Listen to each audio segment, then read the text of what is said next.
The legislative session of the 2013-5 of Cecil County Council is hereby called to order at 7 p.m. on March 5th of 2013. All the members of the council are present for a quorum. I'd like everyone to stand for the Pledge of Allegiance. I pledge allegiance to the flag of the United States of America and to the republic for which it stands, one nation, under God, indivisible, with liberty and justice for all.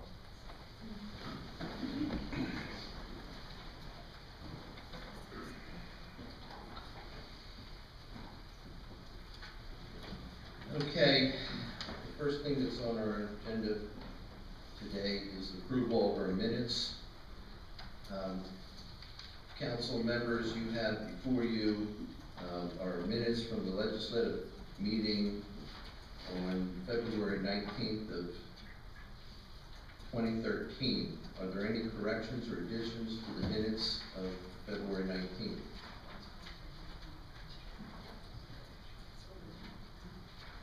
Hearing none, I entertain a motion for the approval of the minutes as presented. Are you making it? I make the motion we approve the minutes as presented. I'll second it. Is there any discussion? Hearing none, I'd like to ask for approval of the motion and second to approve the meeting minutes for our legislative meeting of February 19th. All those in favor signal by saying aye. Any opposed? The meetings are approved unanimously.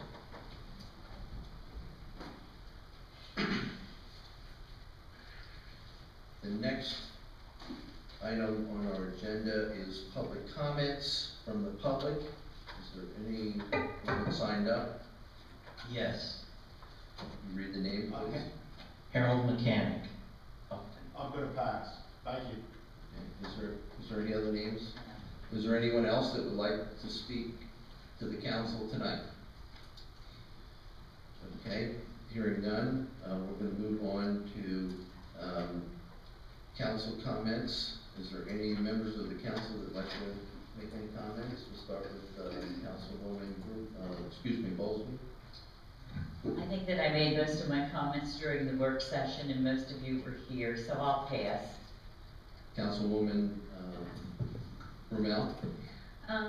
I had updated everybody about the latest drug awareness forum that was held at Pleasant View, and just wanted to put the invite out that anyone who knows of a church or an organization that would be interested to have the drug awareness presentation held.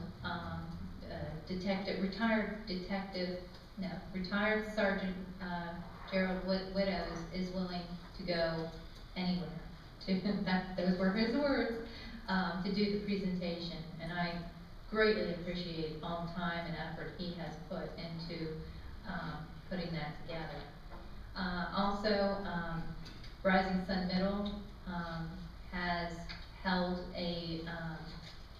invited Marie Allen to do her presentation on heroin hurts. It's a very effective program that reaches the kids and tells them the dangers of drug abuse, and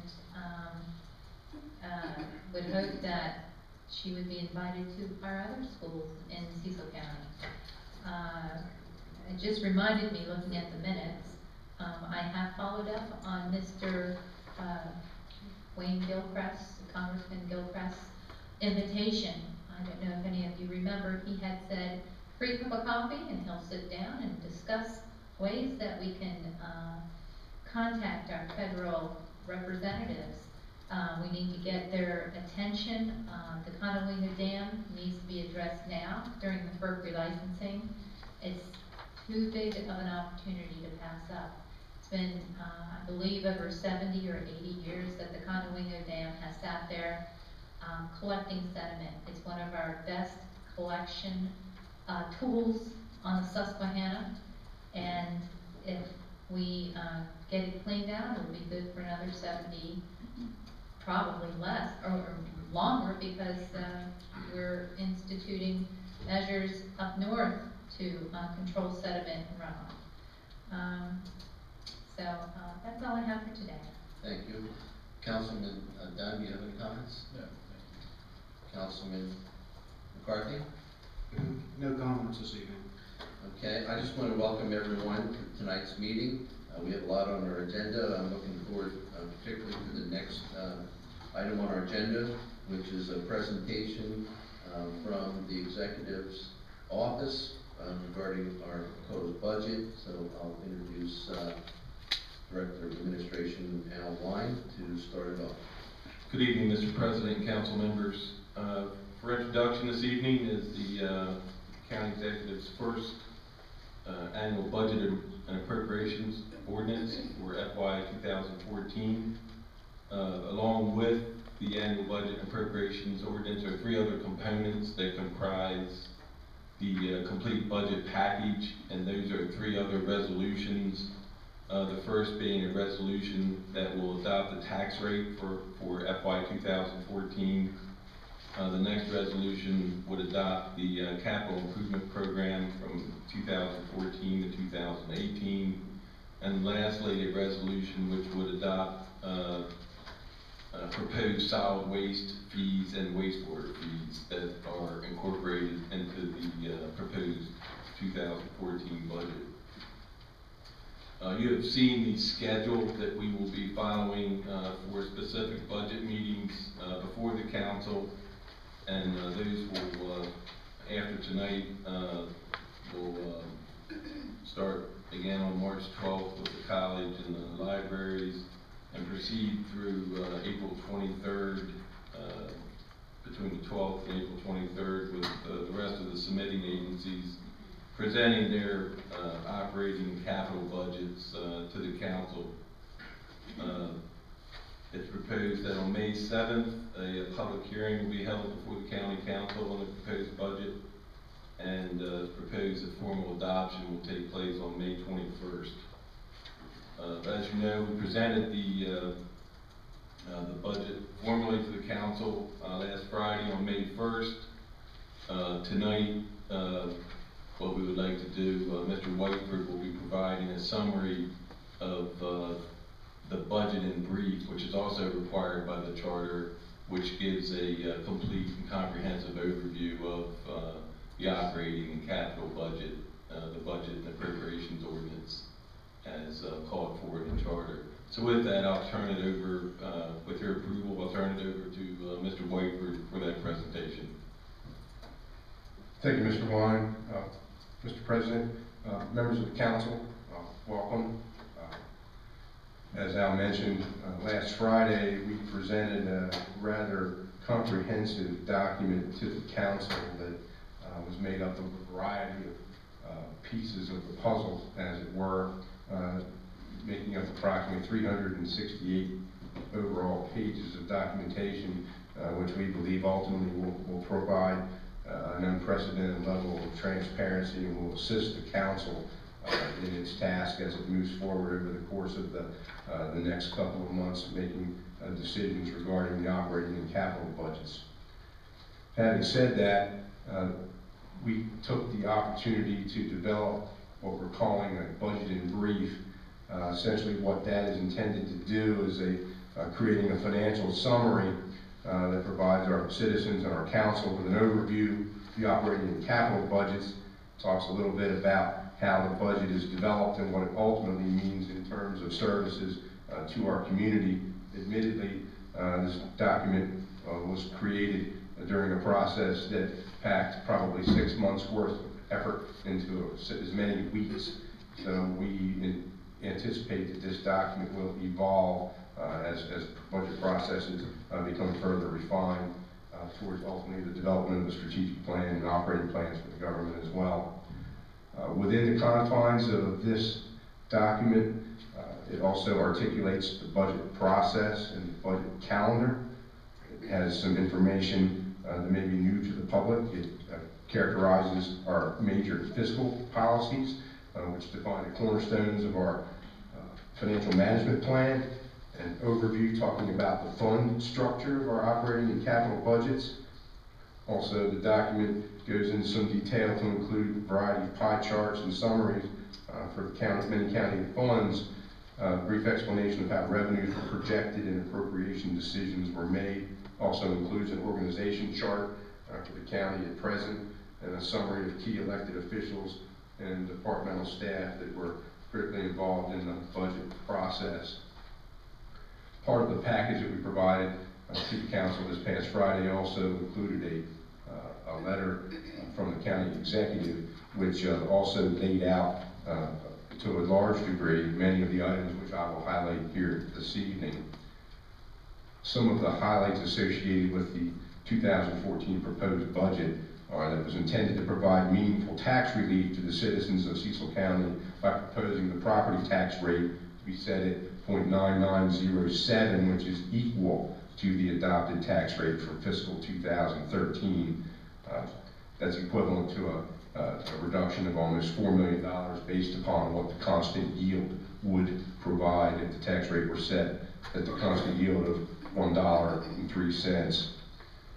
It also provides increased levels of funding to Cecil County Public Schools, Cecil College, and the Cecil County Public Library. Provides funds for 5 new law enforcement deputies to provide additional resources to combat drugs and drug-related crime. Provides funding for 2 additional dispatch positions and 2 paramedic positions in emergency services to handle the ever-increasing calls for service. Provides continued funding for our volunteer fire company's vehicle replacement match program. It includes funding to replace 1 engine for the Charlestown Fire Company. Also provides for a 1.5% cost of living allocation for our 2 bargaining units as well as for county employees. Provides almost $620,000 in combined funding for MS4 permit compliance and watershed implementation plan compliance projects. Proposes a solid waste tipping fee increase from its current $57 per ton to $63 per ton for refuse based on projections, and also to provide potential fee proposals through fiscal 2016. It also proposes a wastewater user fee increase of 5.8% for 2 consecutive fiscal years, subject to annual review. Some of the information that we put out last Friday had a mistake there. It indicated that the proposal was for 5.8% for 3 consecutive fiscal years. That's not correct. It's 5.8% for 2 consecutive fiscal years, but they are in fact subject to annual review. Also proposes a wastewater connection fee increase per ELU to $16,100 for residential and commercial users based on recommendations from the consultant. Throughout this budget development process, Department of Finance came to some important conclusions and made what we would consider to be important budgetary changes and had significant impacts on fiscal 2014's budget. Firstly, the allocation of general government expenses. This was a department that was established and maintained to account for expenses that typically serve all county departments. Over the past few years, those expenses have grown within the department. However, the budget and expenditures lack direct managerial supervision and oversight. So it was determined for fiscal 14 to reallocate the budgeted accounts with the closest relationship and management to the proper functional area. What does that really mean? It means we reallocated approximately $2.5 million in funding to other resource areas. Many departments were transferred budgetary authority that had already been reflected in general government. They're now in other various and sundry general government departments. Some of the departments that saw increases to their budgets based on what they had initially requested were human resources. They are now the cost center for administrative fees associated with the Maryland State Pension System, unemployment insurance, all insurance expenses other than auto, Medicare Part D annual consulting fee, and surety bonds for key personnel.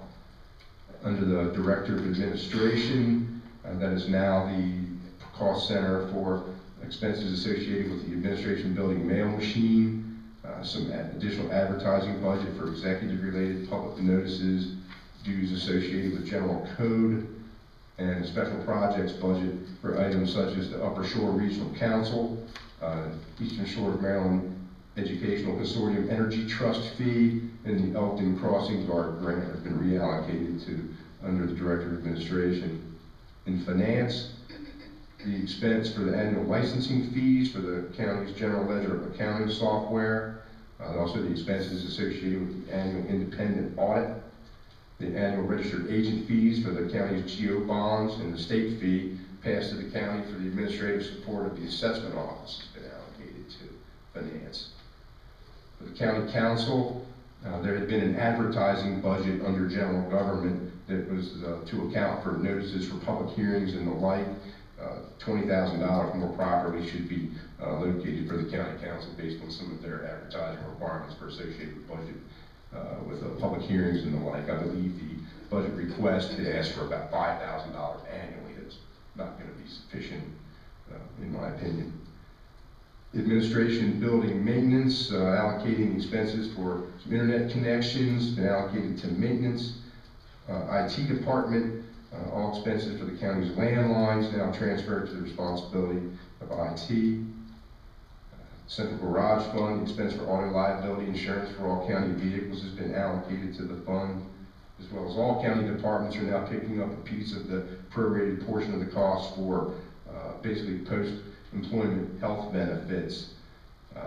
All sounds very tedious and very inside baseball, but what it amounts to is allocating $2.5 million of expenses to the more proper cost center.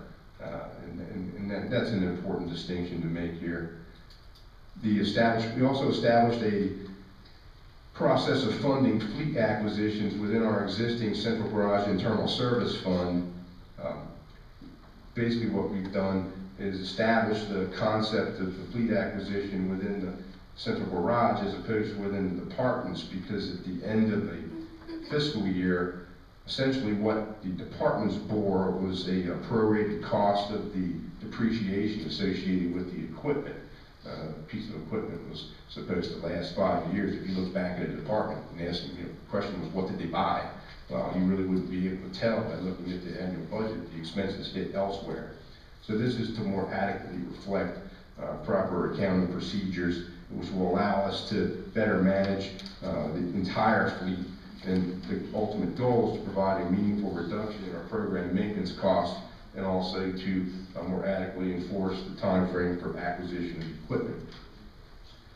We reallocated the costs associated with small capital projects for the Board of Education and also for the Cecil County Public Library.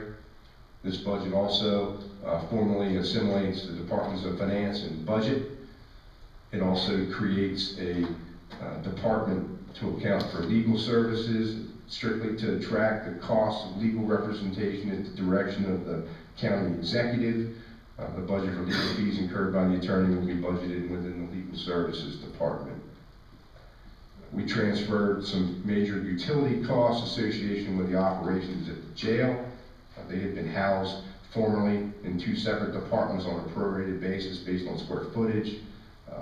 That's no longer appropriate. We moved those over to a detention center maintenance function, so it has significant impacts on how the budgets at the sheriff's office look, because it was probably $550,000 worth of expenses. A little bit about the revenue side of the budget with some of the assumptions. As you likely know, the majority of our general fund revenues come from property taxes and from income taxes at a level of 88%, as it turns out. For fiscal 14, for property taxes at the existing tax rate of 0.9907, we're proposing that property taxes will yield $101,764,000, or almost 58% of the budget of the general fund. That's at the constant yield, we believe that would generate almost $105.8 million, which leaves a funding gap of about $4 million there. That's noteworthy. At this point, for fiscal 13, the approved revenue stream made up about 62% of the overall revenues in the general fund. Essentially, as I'm sure all of you know, these revenues are driven in large part by a decline in property values over the past several years. At this point in time, it's declining at a decreasing rate. For fiscal 14, it's down about 1.6. I guess the overall assessments are down approximately 3.1%. Again, on average, residential properties value for calendar year 13 reflected a decline in assessed value of 10.4%. Statewide, the assessment notices that were mailed to property owners reflect another decrease in real estate values for residential properties. Over the past 3 years, residential property values in the group that had been assessed has experienced a decline in value, with 77% of them decreasing statewide. Our second largest piece of revenue associated with the general fund is from the income tax. For fiscal 14, we're proposing that the revenue stream be $52.1 million, or about 29.9% of the general fund.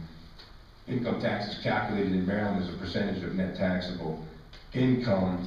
The state sets a cap, a maximum rate of 3.2% for local governments. Our rate has been set at 2.8%. The comptroller's office administers and collects the tax and distributes the receipts to the counties. And we get about 90% of that in the form of distributions of withholdings and estimated payments. We're estimating that the revenue stream again will be $52.1 million. That is an increase over current budget of almost $3.5 million, or 7.2%. We're projecting fiscal 13 to come in at about $50.7 million. Our process, we're expecting that fiscal 14 is truly expected to increase by 2.82% over fiscal 13. That's attributable directly to a modestly improving economy, the impacts of 2012 tax law changes, and I guess you could say modestly improving unemployment rates. Briefly, another revenue stream within the confines of the general fund I would make mention of is recordation tax.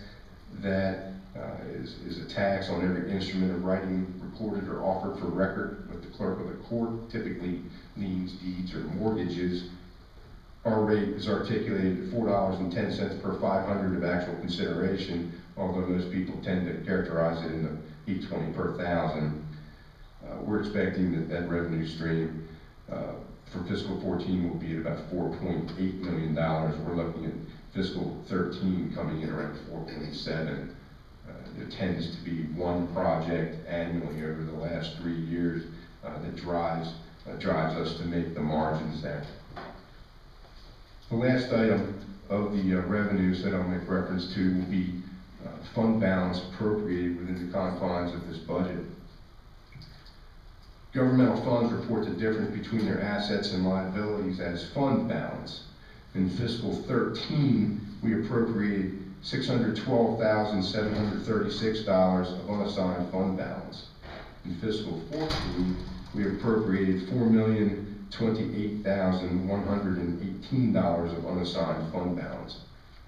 This figure represents the amount of revenue associated with providing meaningful tax relief to the citizens of the county by keeping the real property tax rate at 0.9907. So this actually represents the difference between the constant yield tax rate revenue and the revenue as set by setting the tax rate at 0.9907.